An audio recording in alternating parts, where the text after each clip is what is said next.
Y mi oración en todo esto es que Dios, a través de su palabra, nos corte y opere en nuestro corazón. En Juan capítulo 7, todo Israel ha subido a Jerusalén por la fiesta de los tabernáculos. Los hermanos de Jesús le han aconsejado que él suba también a proclamarse con grandes milagros delante de todo el pueblo. Pero él se niega, porque sabe que todavía no es su momento para entrar triunfal en un burro en la ciudad y ser coronado como rey. Ese momento llegará en 6 meses, en la próxima fiesta de la Pascua. Entrará públicamente en la ciudad, recibirá la corona de espinas y vencerá al pecado y a la muerte. Pero esta vez, en capítulo 7, sube de una manera más discreta. Y él ya en la mitad de la semana festiva y se pone a enseñar en el templo. Recordamos que la última vez que Jesús estuvo en Jerusalén, en la zona del templo, fue en capítulo 5, cuando sanó al hombre discapacitado al lado del estanque. Este hombre llevaba 38 años sin poder andar, y Jesús lo miró, le dijo: levántate, toma tu lecho y anda. Y lo sanó completamente. Y lo hizo en el día sábado, el día de reposo. Y los líderes religiosos de Jerusalén aún recuerdan que Jesús sanó a este hombre y todavía no le han perdonado por haberlo hecho. En vez de celebrar la curación espectacular, se enfadaron, porque Jesús lo hizo en el día de reposo y no respetaba a sus tradiciones humanas. En lugar de recibir al que estaba haciendo la obra de Dios entre medio de ellos, solo se preocuparon por preservar sus propias tradiciones, su propia autoridad, estatus. No tienen ojos para reconocer que Jesús es el verdadero Hijo de Dios, porque no les interesa la gloria de Dios, solo buscan su propia gloria como expertos religiosos del pueblo de Israel. Y por eso empezaron a procurar matarle. Y vamos a ver que esta enemistad se reaviva en capítulo 7 cuando Jesús vuelva al templo y se pone a enseñar en capítulo 7. Vamos a leer Juan 7 a partir de versículo 14.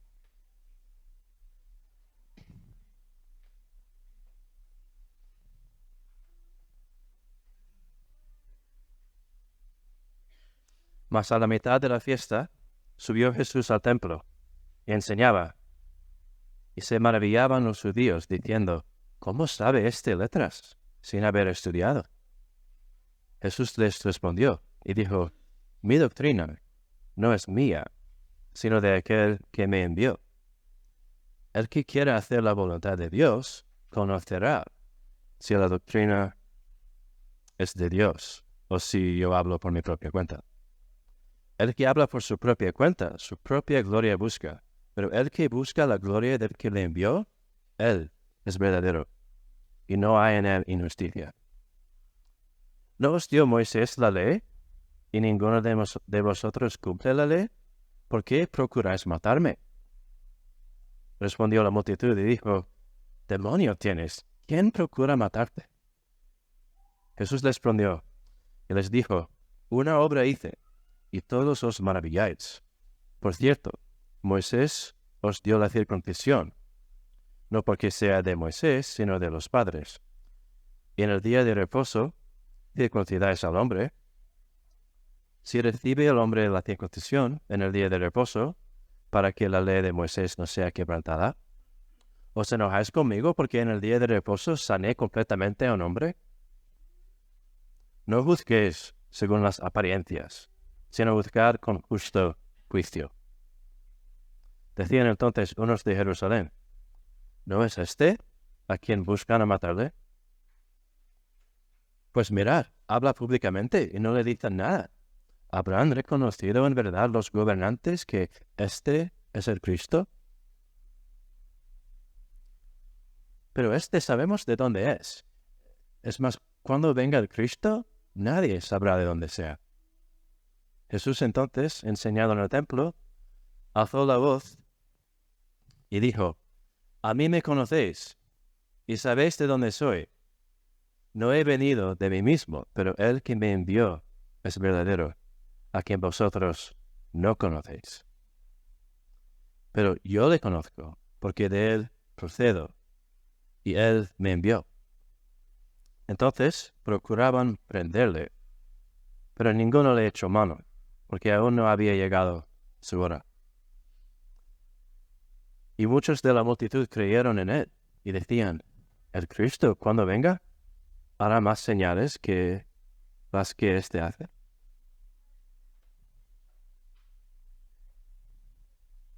Cuando Jesús sube al templo en la mitad de la fiesta y empieza a enseñar, los expertos religiosos se maravillan. Dice en versículo 15 que se preguntan: ¿cómo sabe este letras sin haber estudiado? Y esta frase, ¿cómo sabe letras?, no quiere decir que estén sorprendidos de que Jesús pueda leer. Eso no es gran cosa. Se asombran y se confunden porque Jesús tiene un conocimiento tan profundo de las Escrituras y la ley de Dios, sin haber estudiado bajo ningún rabino experto.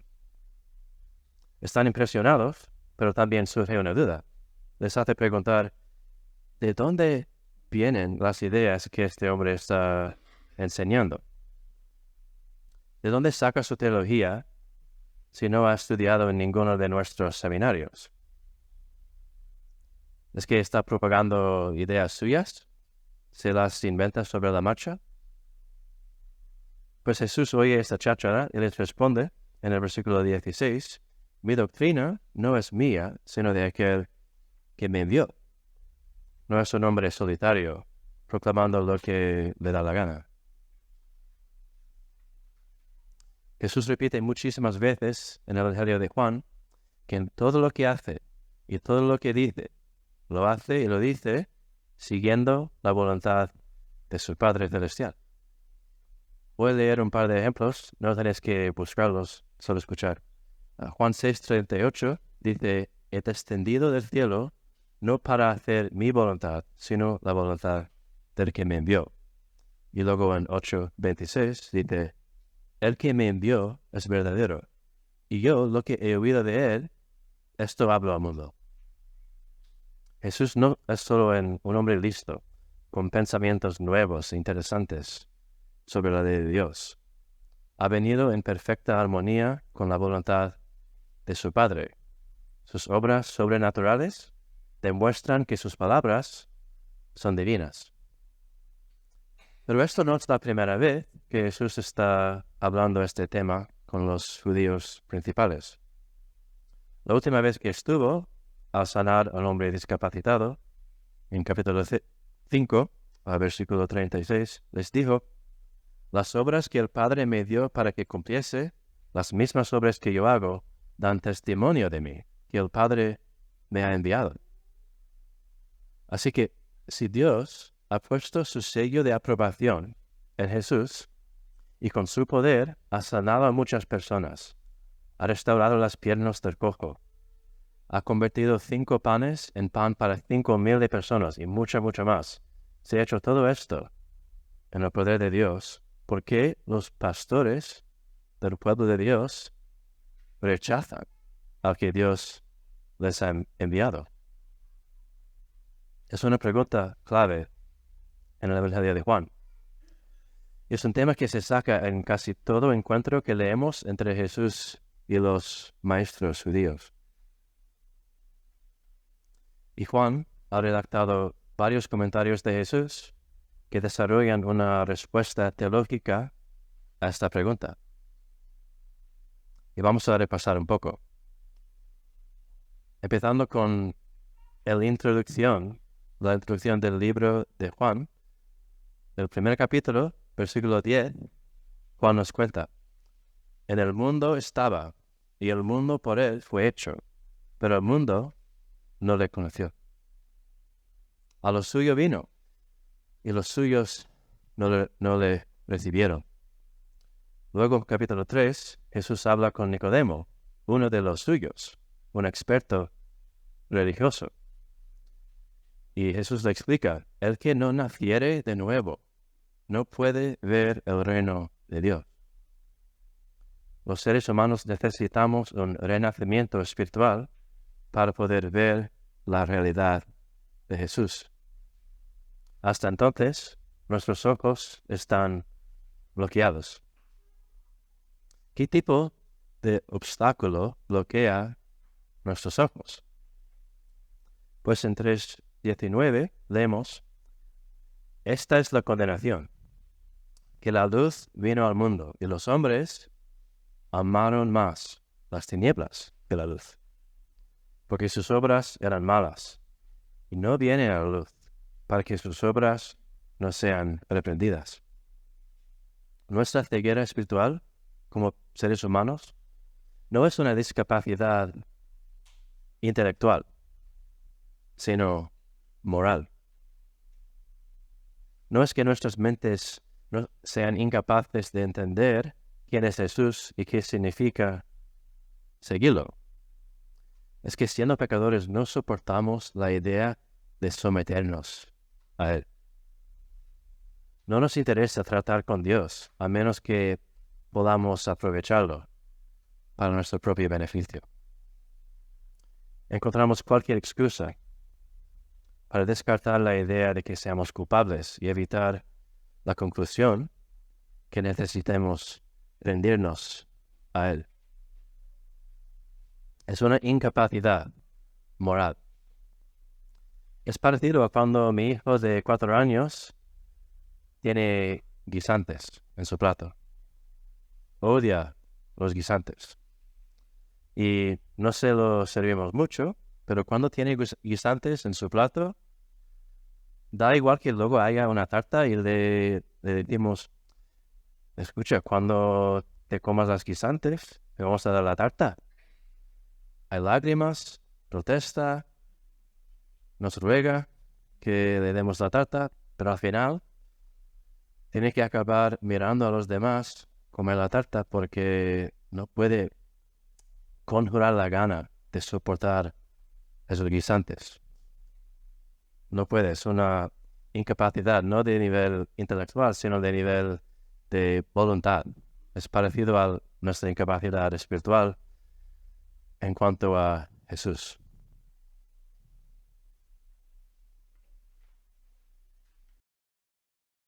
Es una incapacidad compartida por todo ser humano que aún no ha nacido de nuevo.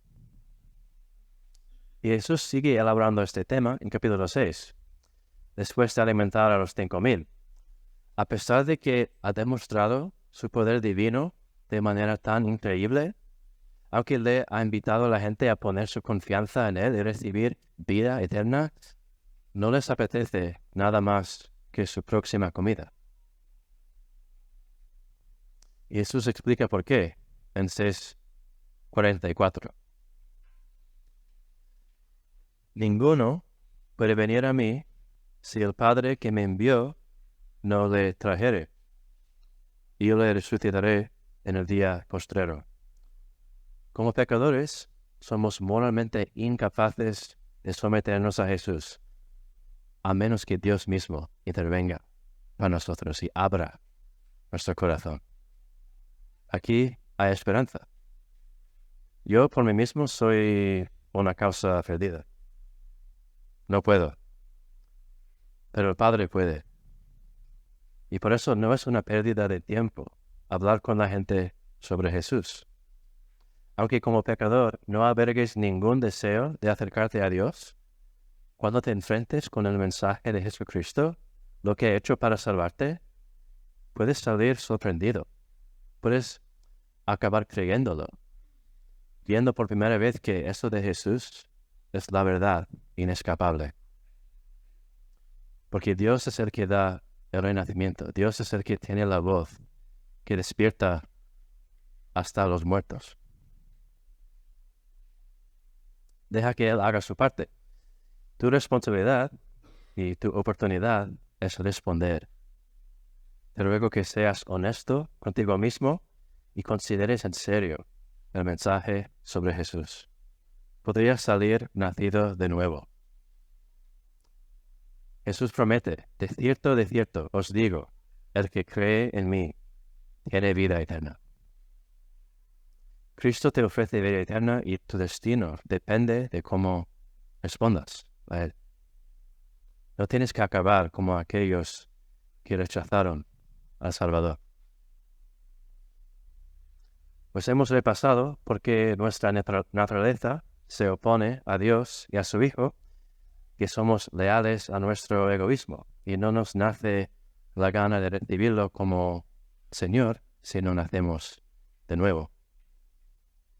Ahora vamos a ver esta tendencia en acción cuando Jesús enseña en el templo. Volviendo a Juan 7, versículo 17. Después de afirmar que su doctrina viene del Padre, que le ha mandado, dice, el que quiera hacer la voluntad de Dios, conocerá si la doctrina es de Dios o si yo hablo por mi propia cuenta. Entonces, ¿por qué a los maestros de Israel les extraña la doctrina de Jesús y no la aceptan? Porque no quieren hacer la voluntad de Dios. No conocen a Dios en el cielo, por eso no reconocen a su Hijo en la tierra. En 18 dice, el que habla por su propia cuenta, su propia gloria busca. Pero el que busca la gloria del que le envió, este es verdadero, y no hay en él injusticia. La diferencia entre los maestros del templo y este carpintero del pueblo es que Jesús enseña la verdad para honrar a su Padre. Y ellos enseñan sus tradiciones para recibir honra de la gente.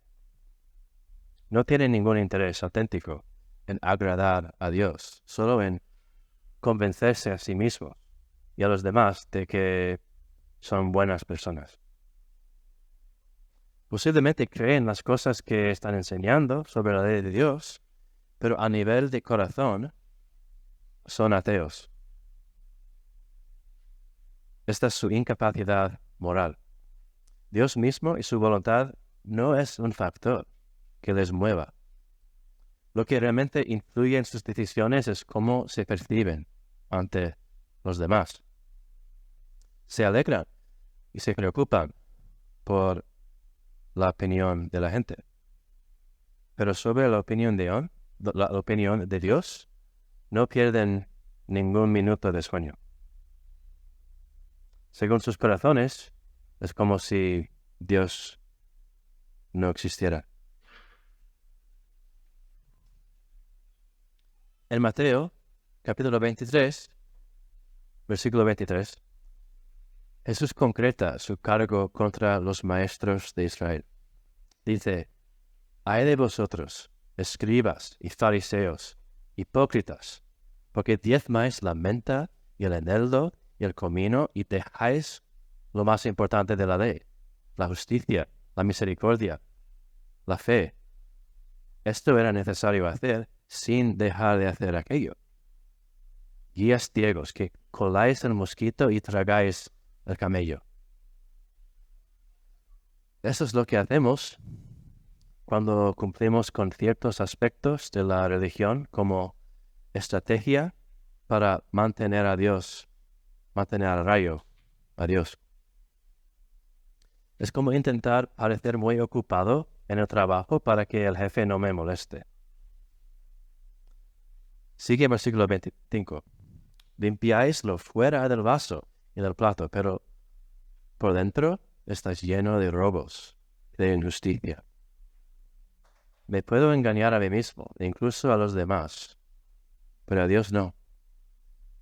Él sabe cuando mi corazón está lejos de Él y se enfada, que cada cosa que hago en su nombre es una bofetada, un trato de precaver su intromisión.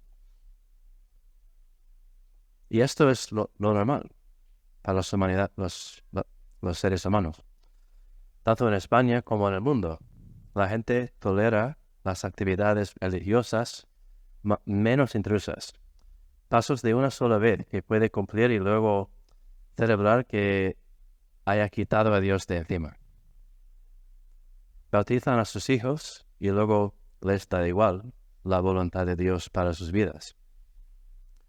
Han reemplazado la primera comunión con simplemente la comunión, porque no planean en volver a tomarla nunca. Mucha gente se identifica como católica, pero se confunde y se enfada cuando alguien toma en cuenta a Dios en sus decisiones. Pero eso no es un problema católico. Es un problema de los humanos. Y ninguno de nosotros, ninguno es inmune. Si crees que cada vez que asistes a la iglesia, cada vez que donas dinero por una buena causa, que has ganado crédito, que has ganado un poco de sueldo espiritual para gastar en tu pecado favorito, estás jugando a la religión, nada más. O si piensas en la religión como un impuesto, estoy obligado a darle a Dios un porcentaje de mi tiempo y luego lo que me queda es mío. Esto no atina al blanco. Dios quiere tu corazón. No hay cantidad de dinero o de tiempo o de esfuerzo que pueda sustituir por esto. Así que cuando el Hijo de Dios viene y les reprende a las autoridades, los maestros, por su infidelidad e hipocresía, procuran matarle, porque está amenazando lo que ellos realmente valoran. Esto está escrito para nosotros, para advertencia, para advertirnos de la discapacidad espiritual que todos tenemos como pecadores. En este caso, maravillarse no es algo positivo. Es, ¿cómo se atreve a hacer esto? ¿Hacer un milagro de curación en el día de reposo? Y ahora, Jesús explica por qué su indignación es insincera e incoherente. Dice en 22, Moisés os dio la circuncisión, no porque sea de Moisés, sino de los padres, es decir, Abraham, Isaac y Jacob. Y en el día de reposo, circuncidáis al hombre. Descansar de su trabajo cada sábado era un mandamiento fundamental que Dios les había dado a Israel en tiempos de Moisés. Pero otro mandamiento aún más fundamental y aún más antigua era la circuncisión. Y siempre se llevaba a cabo el 8º día de la vida del varón. Este rito de la circuncisión señalaba la promesa de la salvación de Dios para su pueblo. Y ahora surge la pregunta, si es el 8º día, pero también es el sábado, el día de reposo, ¿deberíamos circuncidar al niño ese día o hacerlo otro día? Y decidieron que la obediencia de la ley con respecto a la circuncisión era tan importante que merecía la pena hacerlo incluso los sábados. No era trabajo cotidiano, era una obra bastante buena y espiritualmente significativa que era esencial para cumplir con la voluntad de Dios, sea sábado o cualquier otro día. Y sobre esta base, Jesús presenta su argumento en versículo 23. Si recibe el hombre la circuncisión en el día de reposo, para que la ley de Moisés no sea quebrantada, ¿os enojáis conmigo porque en el día de reposo sané completamente a un hombre? Si los judíos honraban y daban espacio para el rito de la circuncisión, que señalaba la salvación de Dios, ¿cuánto más deberían haber honrado y recibido con gozo este milagro hecho por el Hijo de Dios, que señalaba su salvación para su pueblo? Lo que la circuncisión representaba a través de una cirugía menor, Jesucristo lo representó por sanar completamente a un hombre. Y si a alguno de los maestros del templo le hubiera interesado un poquito lo que Dios estaba realizando entre ellos, habría cantado alabanza al Señor con gozo. Pero su reacción fue completamente equivocada. Es como abuchear cuando tu propio equipo marca un gol. Su sentido moral está estropeado. Por eso les condena en 24. No juzguéis según las apariencias, sino juzgad con justo juicio. No les importa la verdad de quién es Jesús, que representa. Solo les importa guardar las apariencias y mantener su propia posición y reputación. No buscan hacer la voluntad de Dios, solo buscan un punto débil en Jesús que puedan aprovechar para bajarle los humos. Los maestros son como un grupo de estafadores en una noche completamente nublada. Imaginaos que estos estafadores, aunque el cielo está completamente nublada, anuncia que dentro de su carpa hay una vista increíble de las estrellas. Y te cobran para entrar. Lo que han hecho es colgar unas cuantas bombillas de la parte de arriba de su carpa. ¿Cómo se van a sentir? ¿Cómo se van a reaccionar cuando las nubes se aparten y las estrellas verdaderas se revelen? La belleza de las estrellas auténticas solo interfiere con sus planes, con su programa. Y así se manifiesta la cojera espiritual, que no se permite levantar la mirada para que la verdad de Jesús les confronte. Pero en los siguientes versículos leemos que hay varias reacciones por parte de la multitud al oír todo esto. En versículo 25, algunos dicen, ¿no es este a quien buscan para matarle? Pues mirad, habla públicamente y no le dicen nada. ¿Habrán reconocido en verdad los gobernantes que este es el Cristo? Se quedan impresionadas y empiezan a tomar en serio a Jesús. Al tiempo leemos que algunos tenían dudas, porque a algunos parece que Jesús no cumple con sus expectativas para el Mesías prometido. Dicen en versículo 27, pero sabemos de dónde está, de dónde es, mas cuando venga el Cristo, nadie sabrá de dónde sea.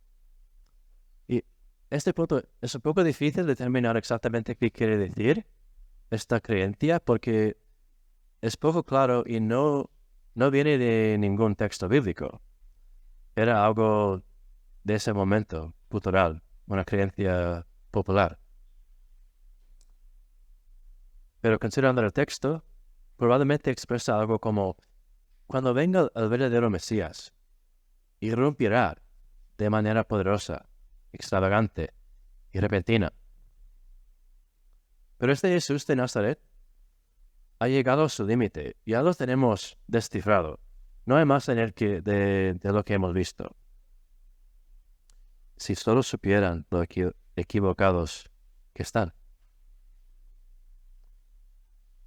Y en 28, Jesús anuncia en respuesta, a mí me conocéis y sabéis de dónde soy.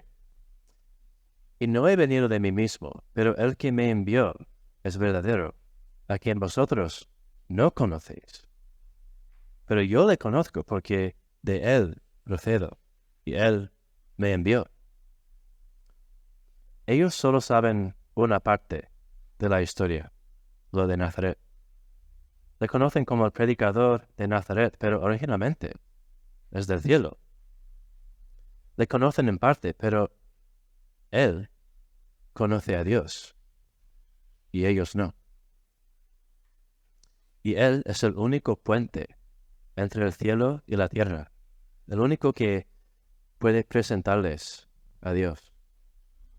Por eso vino a la tierra, No basta con reconocer a Jesús como buen profesor de ética o filósofo que es sabio, que nos pueda contribuir a nuestra búsqueda de la verdad, nuestra búsqueda de Dios, de la vida buena.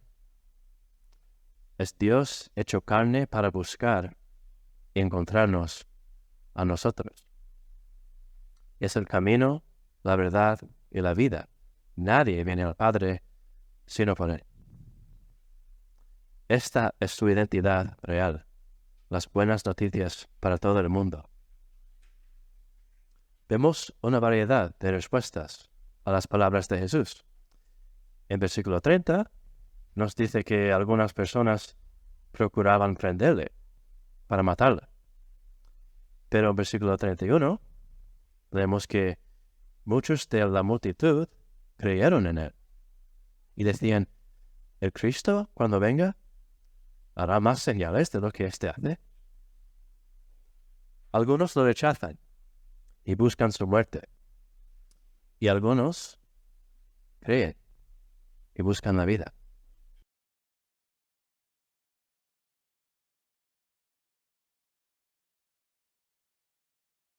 Los que buscan su muerte son un ejemplo de la discapacidad moral que todos tenemos. Pero los que creyeron son ejemplo del renacimiento que Dios ofrece a través de que salva a pecadores como nosotros. Entonces, ¿qué buscas tú? Si quieres buscar a Dios, lo encontrarás en Jesucristo. Él es la imagen visible del Dios invisible.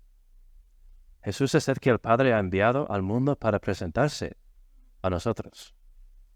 Y cómo respondas a Jesús es lo más importante de tu vida.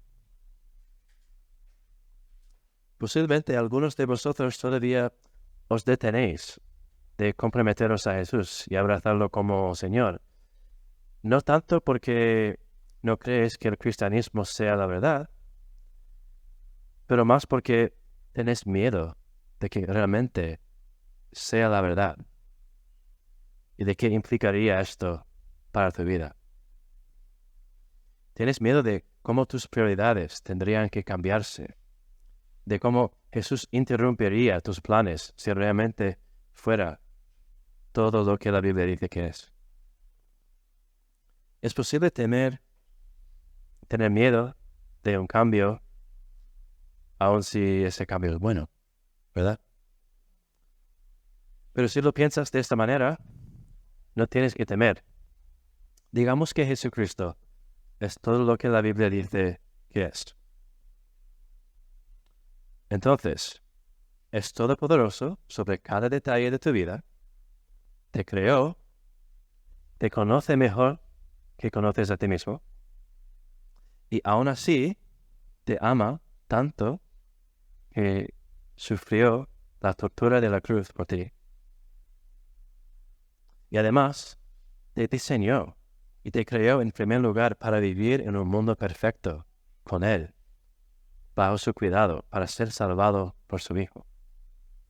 Y si todo esto es verdad, tu vida será mejor en sus manos, ¿no? Él no va a arruinar nada en tu vida que valga la pena. Si eres expuesto a la palabra de Jesucristo, eres expuesto a la obra de Dios en tu corazón. Y mi oración es que salgas cambiado, sorprendido, creyendo, salvo. Que el Señor bendiga su palabra. Que el Señor bendiga su iglesia.